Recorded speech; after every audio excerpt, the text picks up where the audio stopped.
I think it's called Earthrise. And I remember seeing that and the stark contrast between this gray, lifeless rock that we had spent all this time and effort getting to. And here was this beautiful little shining blue and white marble that held everything that we as humans know about history, art, culture, love. Everything was contained on this one little tiny dot in space. I was just so fascinated by the beauty of it and trying to understand, how did this happen? How does it work? Has kind of led me to do what I've done. We know you've been asked this a zillion times. It must really get on your tits being asked it. But let's just sort it out. What do you say to all those conspiracy theorists who come up to you and say, does the moon really exist? I don't think there are very many people who question whether the moon exists. It exists. And all right, you heard it here. It does exist. So all those people out there who were saying it don't, you was wrong. That's right. The moon does exist, and we went there. Yo, listen up. But how do they really know what exists and what is the conspiracy things? Because I know I have seen a picture of J-Lo with two, massive geezer's dongs there, and apparently it weren't true. I haven't seen those pictures. Well, you should check them out. It's amazing. Okay. When I was talking with the gentleman from Belcom, and we were discussing the lie, everything he was telling me was different from what we were being told was the truth. And at one point I asked him, I said, man, you guys, you lied about a lot, didn't you? And instantly he said, no, we didn't lie about certain things. We lied about everything. None of it was true.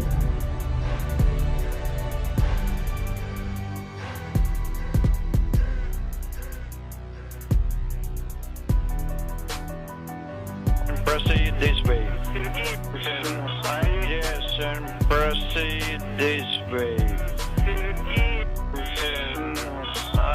Check it out, I is here with none other than my main man, Buzz Aldrin. I know this is a sensitive question, but what was it like not being the first man on the moon? You're a coward and a liar and a thief. And a liar and a thief. Physicist James Van Allen was the first one to discover that space had deadly nuclear radiation flying around all over the place. Not only were the Van Allen radiation belts deadly, which are like two orbiting toruses of nuclear radiation around the Earth, but later we found there were galactic cosmic rays, which were deadly. And when the sun is having solar flares, there's deadly radiation as well. There's 3 different sources of deadly radiation, and all of these very likely would have fried the astronauts if they went to the moon. So we're stuck here on Earth, at least as far as low Earth orbit goes. Well, at least that's what I had assumed until a few months ago. I'm looking at the picture of the Apollo entry vehicle and thinking, this truncated cone is not going to be stable in flight. This is going to roll over and over again. The top, the sides, the window are all going to be exposed to the huge heat in the direction of travel. They would tumble and roll out of control and mix up the astronauts inside, possibly injuring them or knocking them out with excessive G-forces. So while I had long suspected that the moon landing was fake, I had assumed that low Earth orbit was real and that the International Space Station was true. But my research of the last year has led me to the conclusion that not even low Earth orbit is possible, that the International Space Station is a hoax, and all manned space travel is fake. Things are funny or comedic because they mix the real with the absurd.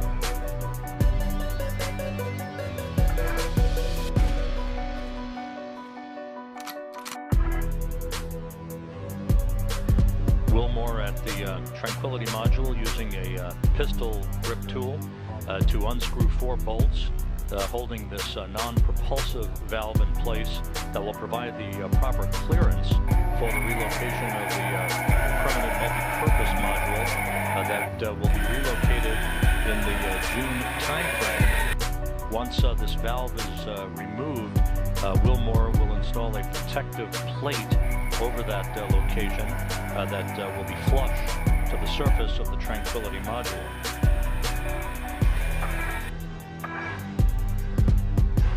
Another aspect of the illusion of space travel is spacewalks. These are faked inside a swimming pool. It's a custom-built swimming pool, and that's a great way to fake zero gravity. About 6 months ago, in 2013, a gallon of water leaked into one of their spacesuits in a matter of seconds. NASA doesn't really have a proper explanation for how on earth this could have happened.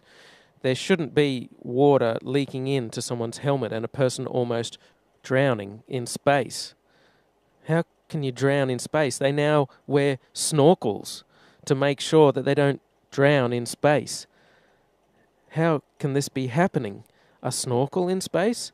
There could be some water in the porous plate sublimator. When they were on the moon, they supposedly had about a gallon of water, but that cooling system is supposed to be well away from their head. There really is no sane explanation for why a gallon of water would leak into someone's spacesuit, unless you realize the whole thing is faked inside a swimming pool. In this scene, you can see the Chinese spacewalk, and you can see a bubble coming up from the guy's suit. How do you have a bubble in space? Space is supposed to be a vacuum, not a swimming pool, but it's obviously just a swimming pool filled with water. Obviously, there would be some equipment that they could only fix from the outside, but a lot of these spacewalks, it seems like equipment they easily could have configured to be accessible from the inside of the International Space Station. It seems more like an excuse to get out and show their other space trick, which is the faking of spacewalks in a swimming pool. In this vid, you catch a glimpse of someone wearing a scuba tank. Scuba tanks in space? Snorkels and scuba tanks in space? They act like a spacewalk is just a walk in the park, like there's very little danger involved at all. They're looking through the spacesuits. Oh, here's a spacesuit. We're going to go for a spacewalk. As if there's no danger at all. Like they don't care. They don't care. They don't act like they're in a life-threatening situation, like they could die at any second, even though they can. So you would think to preserve their life they would want to minimize the amount of spacewalking that they did. But there seems to be an abundance of equipment on the outside of the International Space Station that constantly requires repairing, which makes for a good TV spectacle and is inspired by movies like Sandra Bullock's Gravity. And after Gravity came out, they of course had to do another spacewalk to fix some emergency, some piece of equipment that their lives depend on that amazingly they can fix every time. But you know what? Thanks to the genius of the engineers at NASA, they employ snorkels in space now, so that should stop them from drowning. Swimming pool nearly the size of a football field. I descend into the clearest water I've ever seen, and it looks like an underwater movie set.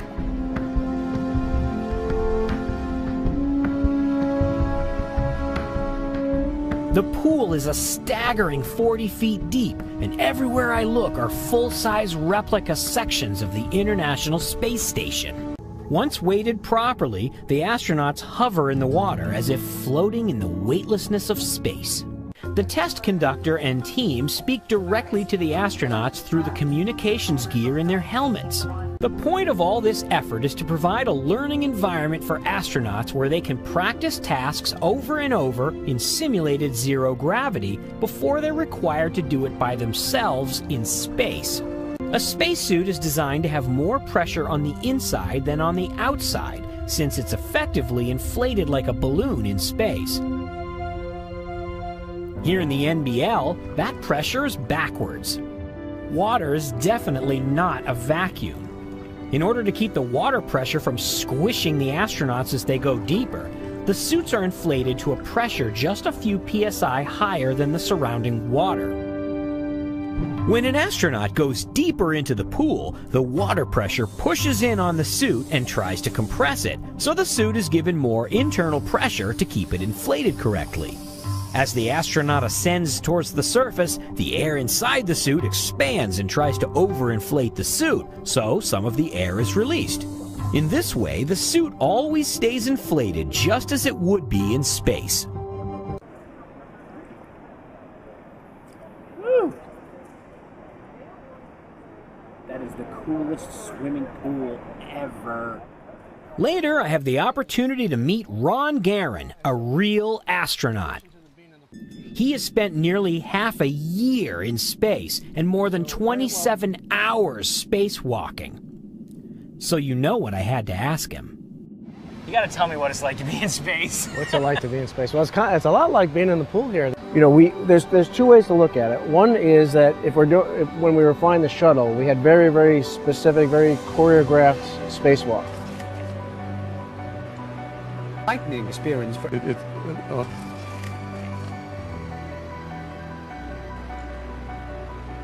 Lightning experience.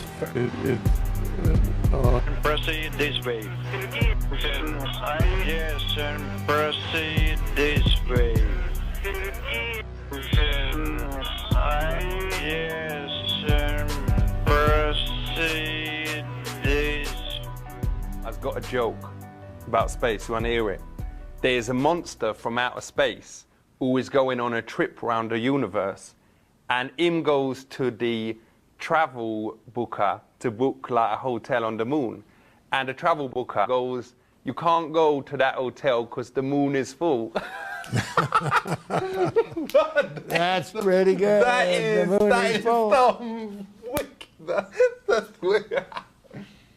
And the opposite of the moon being full is the new moon. What? That's when it's dark.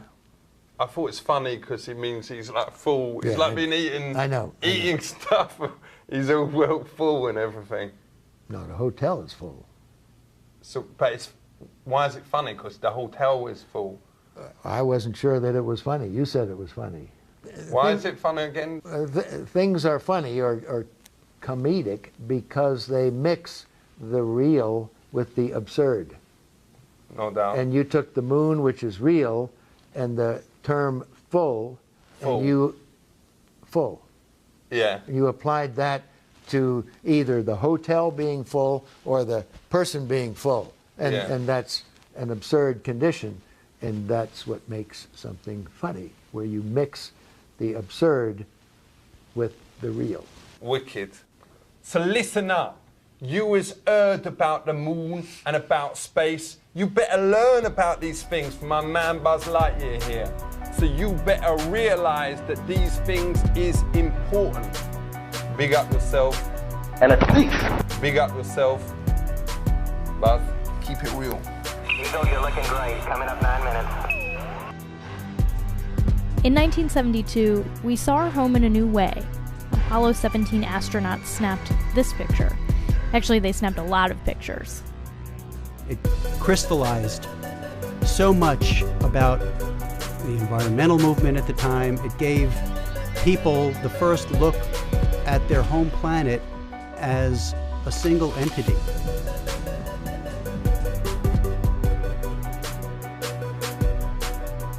Blue Marble 2.0. NASA's Rob Simon made this. And it had wide appeal too. For example, it ended up as the default background on the iPhone. I didn't even know until I bought an iPhone and turned it on and kind of did a little happy dance. Simon's job is... It's primarily taking data and making pictures out of it. That's what this is, a composite of data sets from several different instruments translated into a picture. To us, the really cool thing was the data set. Up until that point, there was no realistic color map of the globe anywhere. I was talking with a gentleman from Belcom, and we were discussing the lie. Everything he was telling me was different from what we were being told was the truth. And at one point I asked him, I said, man, you guys, you lied about a lot, didn't you? And instantly he said, no, we didn't lie about certain things. We lied about everything. None of it was true.